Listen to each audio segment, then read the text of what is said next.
Dong! Kami ni Dong! Lah, si Dudong tol. Kaya po sa mo. Dong.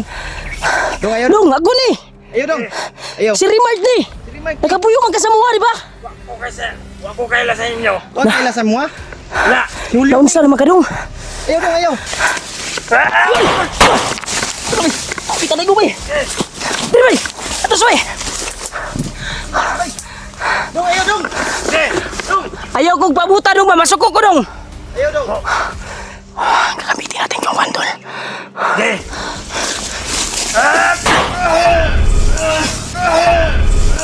Huh? Ayaw kong pabuta, masok ko!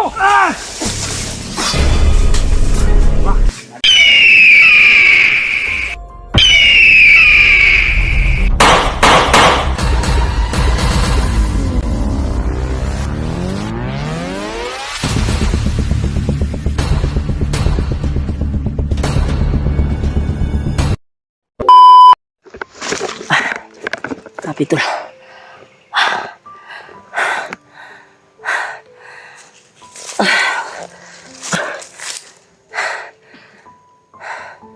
Sabi, masamang balita yung nakakuan ko, tol. Nahagap ngayong araw na ito. Dahil may nangyari po sa kapatid ko. Nadisgrasya po yung kapatid ko, tol. Tumawag yung bayaw ko. Ay, nadisgrasya daw yung kapatid ko. Sugatan ng ulo. Di ako maka-uwi, tol, dahil nandito ako sa kuan ngayon, bundok. Patuloy ko pa rin yung misyon namin na binigay ni Lolo Ambo. Kaya sobrang kuan talaga ng utak ko ngayon, tol. Libog talaga yung utak ko ngayon. Kuan ba, uuwi ba ako o kuan? Pero sabi ng bayaw ko ay huwag nang mag-alala dahil yung mga anak niya ay nilagay niya doon sa, yung anak nila, tol, ay nilagay nila doon sa mama ko, doon sa bahay namin talaga, doon sa kuan, tol, Auma, yung bahay ng mga magulang ko. Kaya nakakulungkot isipin, tol, na sugat pala yung ulo na kuan, but gagos yung kuan, tol, ba, ilong, sitiskan. Grabe, nadisgrasya na kuan daw sa, natagak daw sa kuan, tol. Umuntol daw yung side wheel sa pedicab. Kaya nahulog, naumpog yung ulo. Kaya ngayon nasa regional ngayon, hospital. Libog yung utak ko, tol, kung uuwi ba ako o papatuloy ko tong mission na ito. Ay, may sinabi din si Lolo Ambo sa akin kagabi. Hindi lang ako nag-video na tinanong ko talaga kung sinong tao na tumulong sa amin. Kaya successful, tol, na sinagot niya yung kuan ko. Sinagot niya yung tanong ko sa kanya na si kuan pala, yung dating nakatira sa bahay na si Dudong, yung na-hypnotize, ngayon ay commander. Siya daw yung mismo ang tutulong. Pero paano yung tutulong na hypnotize? Okay lang makita natin, mahanap natin si Dudong. Pero pinagdarasal ko, tol, na mahanap natin si Dudong, yung nakatira sa amin, tol, yung tao ni William. Pinagdarasal ko talaga na makita ko ngayong araw na ito. Sana dininig ng Panginoon Diyos para maayos na yung kuha niya, tol, yung hypnotize niya. Dahil may kakayahanin akong balik ang dati niyang pag-iisip, sabi ni Lolo Ambo. Kaya yun yung target namin ngayon, hanapin daw si Dudong. Yun yung sabi ni Lolo Ambo. Ito yung tinuro ni Lolo Ambo na location kung saan ko siya tinawag kagabi. Dito niya kami dinala ni Lolo Ambo dahil hindi kami nag-video. At may narinig din kaming putukan dito sa area na ito. Kayak lang ako sa aking kapatid ba na hanggang ngayon nasa hospital ngayon. At may hose yung kwantol.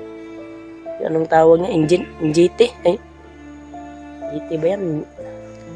Yung may hose yung kwantol ba? Ilong. Sabi, another problema naman to. Pero patuloy natin tong mission tol.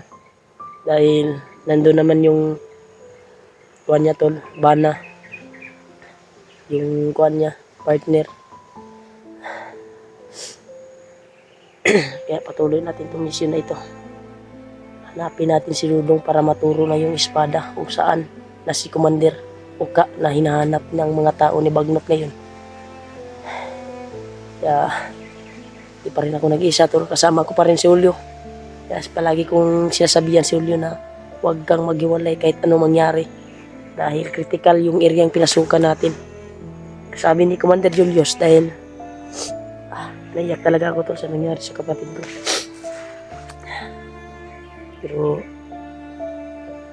ikuan na to ang loob at ang kuan ba na hindi tayo iiyak. Labanan natin. Kaya yung sabi ni kuan tol ni Commander Julius, actual namin hagip na hinarang siya ng mga bandido kahapon. Ay brutal niyang pinataob tol. Grabe yung lakas ng orasyon na ginamit ni kuan tol ni Commander Julius. Kaya sabi niya na mag-iingat daw kami. Kaya sabi ko sa kanya na sama na lang tayo dito Brad sa mission mo. Kaya hindi siya magpasama sa amin. Kaya intindihin po natin siya tol, hindi natin pilitin. Dahil wala naman siyang ginagawa na kasamaan. Kabutihan naman yung kanya, tumutugi siya ng mga bandido. Tumutulong sa atin. Kaya hayaan muna natin siya para kapag isip siya ng maayos, kung gusto siyang magsama sa amin, di okay. Mabago niya yung sarili niya. Kaya yung pakay namin ngayon tol ay dito daw mismo sa area na ito. Ito yung tinuro ni Lolo Ambo na area na dito namin makikita si Dudong, yung na-hypnotize tol na kuan sa akin nakatira.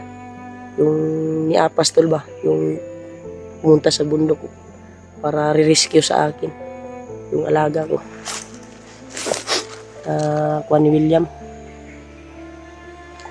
yung tauhan, yung doon pinatira ni Kuya Bad sa akin, ay yung nabihag ako ay yun, gusto niyang iligtas ako dahil nakita niya yung video. At yun nangyari sa kanya ngayon, hypnotize yung nangyari sa kanya sa ginawa ni Kilaw dati. Pero ngayon nagpapasalamat po tayo na nagbago na si Kilaw at iba yung nakikita ko. Ngayon tiningnan ko yung video ni Kilaw ngayon, ay hindi na si Kilaw yung nakita ko. Tao na talaga siya. Parang mabait na siya na tao. Kasi yung Kilaw na nakuan ko, na kilala ay kuan, mabangis, mabagsik.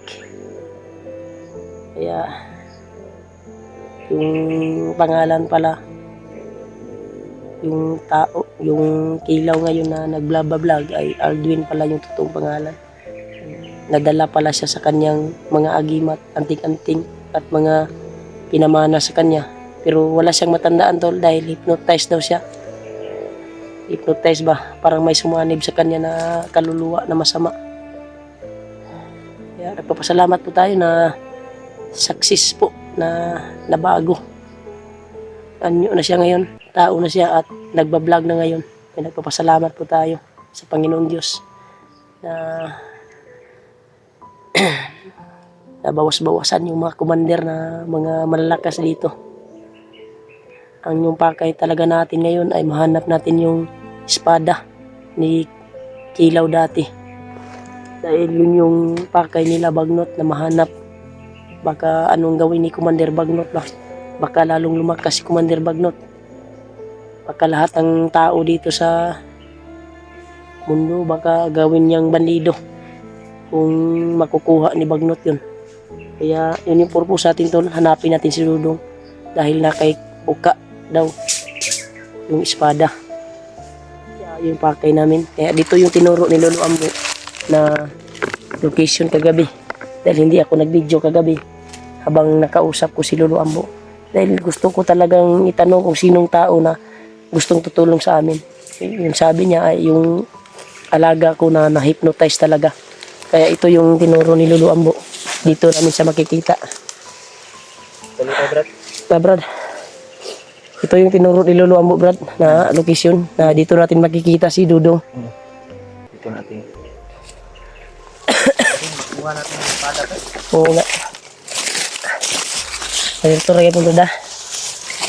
Kuhan, Brad. Dapat atong himuunan eh. Kung namatay kuhan nga bandido. Silent kill yun. So may decision Silent kill lang.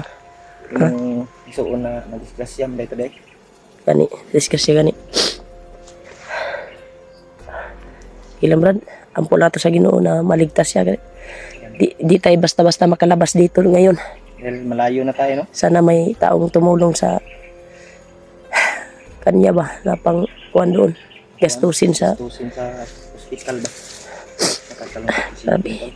si problema na naman to ba. Tara Brad, patuloy tayo Brad. Pinagdarasal ko naman yung kuhan ko Brad na naging maayos dahil hindi pa na kuhan Brad. Sa Brad.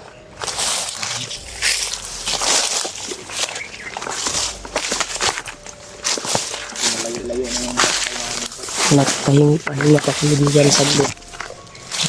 Patuloy kami sa paglalakbay.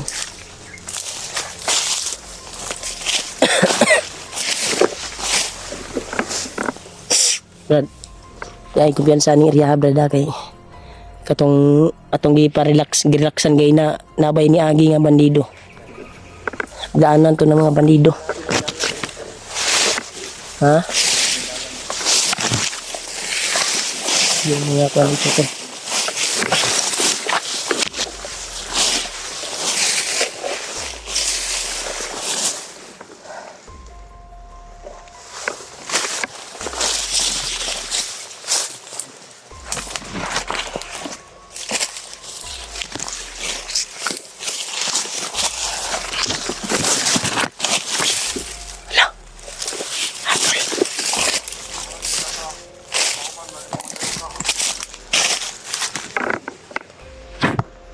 Aji nakarang kayo. Siguro ka talaga yung kuha nila. Doon pa yung isa. Inubos na ni Kumatero yung mga kasamahan nila.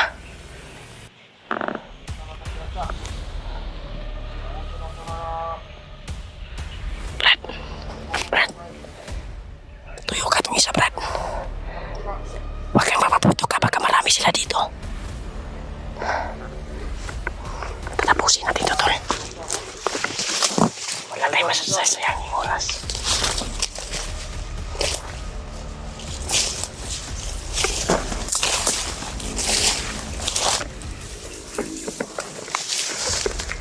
Gamitin natin yung bandana natin.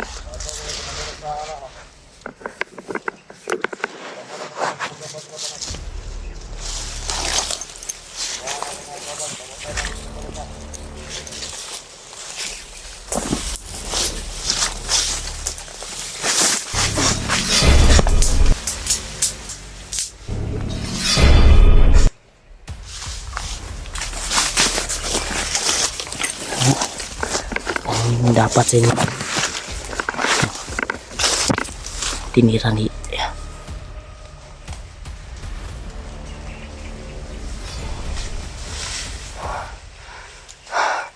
biasa Brad, buti na silent kill mo dahil hindi tayo magpaputok dito. Basta natin magpaputukan butang natin yung kwantol. Bakain sila dito na yun. Dito sila nagkakain natin.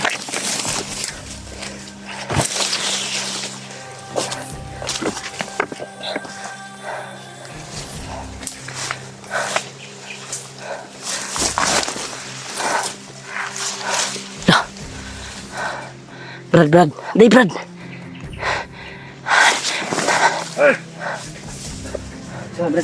Dong! Kami ni Dong! Dong! Lah, si Dudong tol. Kailan pa kasama? Dong! Dong, ayaw! Dong, ako ni! Ayaw, Dong! Ayaw! Si Rimard ni! Nagkapuyo man ka sa mga, di ba? Wa ko kaila sa inyo. Huwag kailasan mo ha. Wala. Naunsa naman ka dong. Ayaw dong, ayaw. Okay. Palag mo. Di, atras, Brad. Okay. Ayaw dong ha. Ayaw dong. Hindi kita gustong saktan dong. Punta man mo dali. Samong bukid. Hinanap kita dong. Putang ina. Put. Kaila sa inyo. Dong, Ay, Brad, ayaw, Brad. una ka dong ha. Dong, wag ka, inom-dom nyo dong. Eh, tabang sa inyo ha. Wa ko kaila sa inyo. Okay. Ay! Kita na gubay. Dili bay. Atos bay. Dong, ayaw dong. Okay. Ayaw kong pabuta dong, mamasok ko dong. Ayaw dong. Kakamitin natin yung wandol. Okay. Oh? Ayaw kong pabuta, masok ko.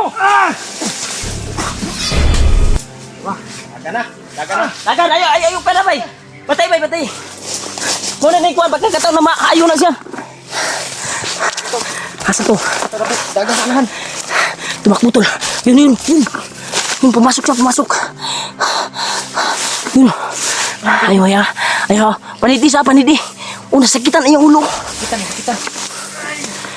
Dong. Pikto na ba? Yung ginamit ko yung kuan sa utak niya, tol. Yung binanggit ko sa bandana ko. Dong! Ayaw kay kuan, Brad. Doon na to, Brad. Dulo na to.